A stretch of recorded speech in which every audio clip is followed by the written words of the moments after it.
एक वक्त की बात है।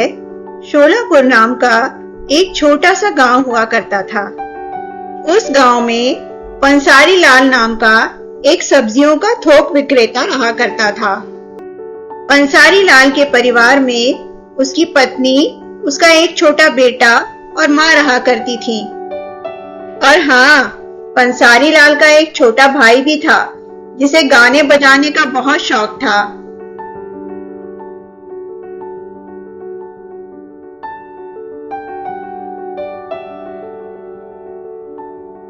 बहू, पंसारी थक कर आया है, जाओ उसके लिए भी फलों का जूस बना दे।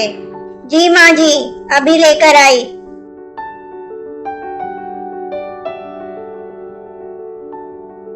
भैया, माँ, मुझे एक ढोलक दिलवा दो। चंदन, तेरे पास तो पहले से ही इतने वाद्य यंत्र हैं, अब ढोलक का क्या करेगा? अरे तू चिंता मत कर चंदू, मैं तुझे ढोलक दिलवा दूंगी। माँ चंदन से बहुत लाड़ करती थी। वह चंदन को ढोलक के लिए पैसे दे देती हैं। जी चंदन देवर जी कुछ कमाते धमाते तो है नहीं, और माँ जी आए दिन उन्हें पैसे देती रहती हैं। आप उन्हें कुछ कहते क्यों नहीं? अब मैं क्या बोलूँ, तुम ही बताओ। वह तो माँ के पैसे हैं।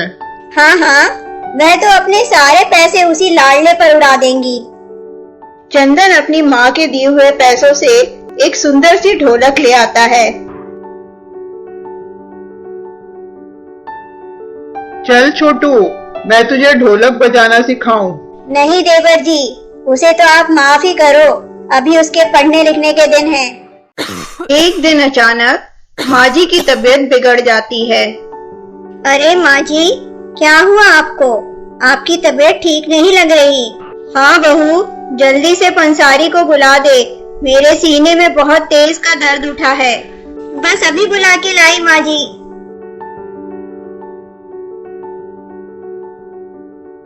पंसारी सब्जी मंडी से भागा भागा आता है, लेकिन दिल का दौरा पड़ने से माँ का देहांत हो जाता है।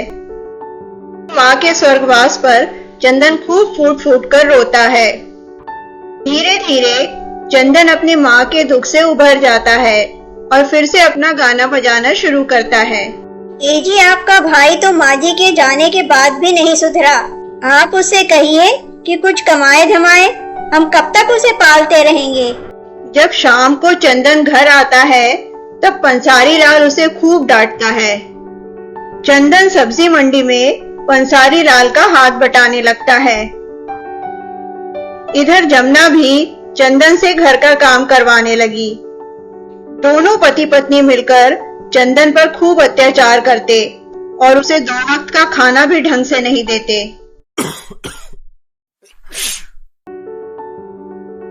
भाभी, आज मुझे बुखार है, मैं कपड़े कल धो दूंगा। अरे देवर जी, ज्यादा बहाने मत बनाइए, कपड़े तो आपको आज ही धोने होंगे। और अगर आपसे इस घर का काम नहीं हो रहा हो तो कोई दूसरा ठिकाना ढूंढ लीजिए। चंदन को ये बात चुभ जाती है। वह अपने सारे वाद्य यंत्र बेचकर एक कमरा ले लेता है। चंदन सारे वाद्य यंत्र बेच देता है सिवाय ढोलक के, जो उसकी माँ की आखिरी निशानी थी। अपना पेट भरने के लिए चंदन ठाकुर के खेतों में काम करने लगता है, पर ठाकुर बहुत ही बदमाश था। तू पिछले हफ्ते एक दिन नहीं आया था ना? चल भाग यहाँ से, कोई पगार नहीं मिलेगी। मालिक, एक दिन की काट लो, पर बाकी दिन की तो दे दो। मेरे घर में खाने को कुछ भी नहीं है। तू जाता है या बुलाऊं रिठैतों को? दुखी होकर चंदन वापस घर आ जाता है। आज अगर मेरी माँ होती तो मुझे दर बदर की ठोकरें नहीं खानी पड़ती। माँ, तुम क्यों चली गई मुझे छोड़कर?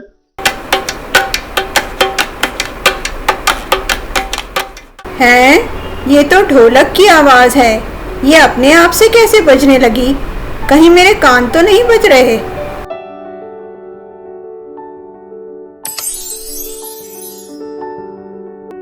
बोल चंदन, मेरे बच्चे, तुझे क्या दुख है?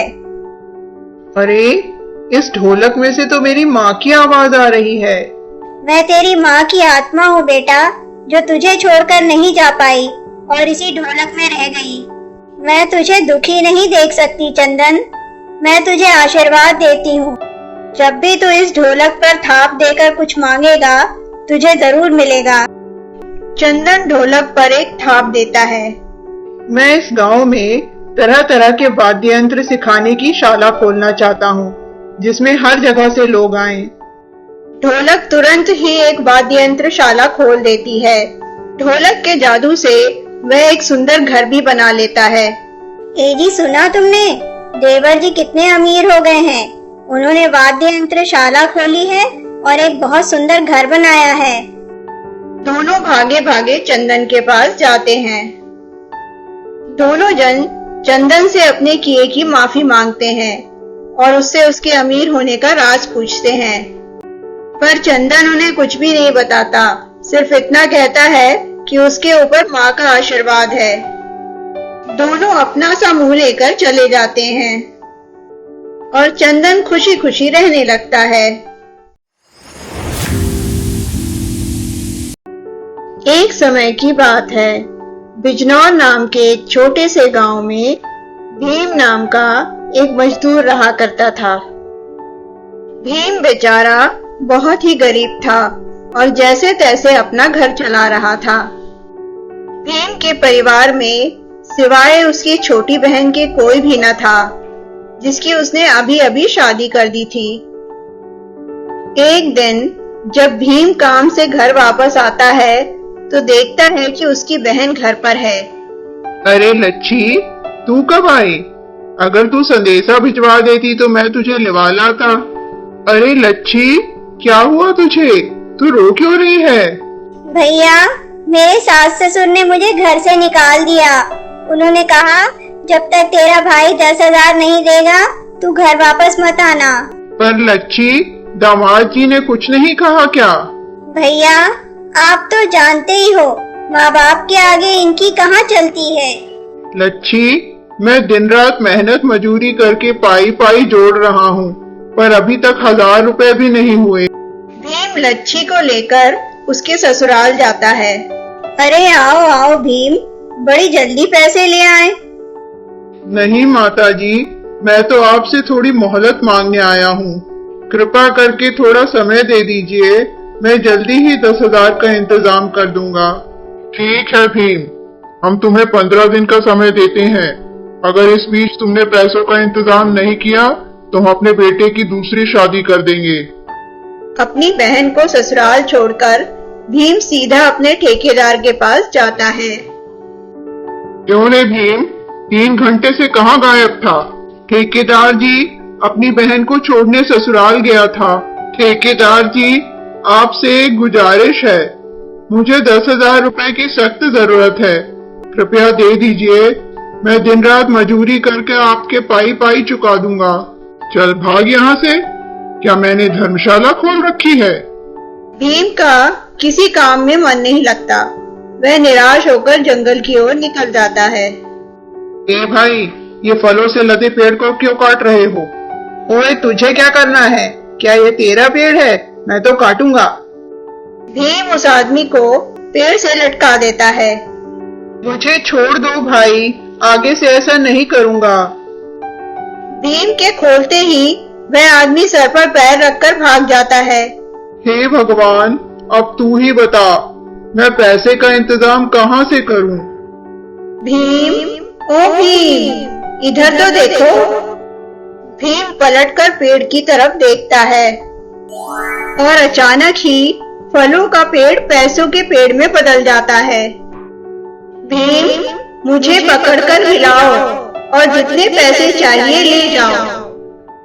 भीम जितना पेड़ को हिलाता है उसमें से उतने पैसे झड़ते हैं। भीम उसमें से 10,000 रुपए ले लेता है। भीम, अपने लिए भी थोड़े पैसे ले लो। जी धन्यवाद, मैंने अपनी जरूरत के पैसे ले लिए हैं।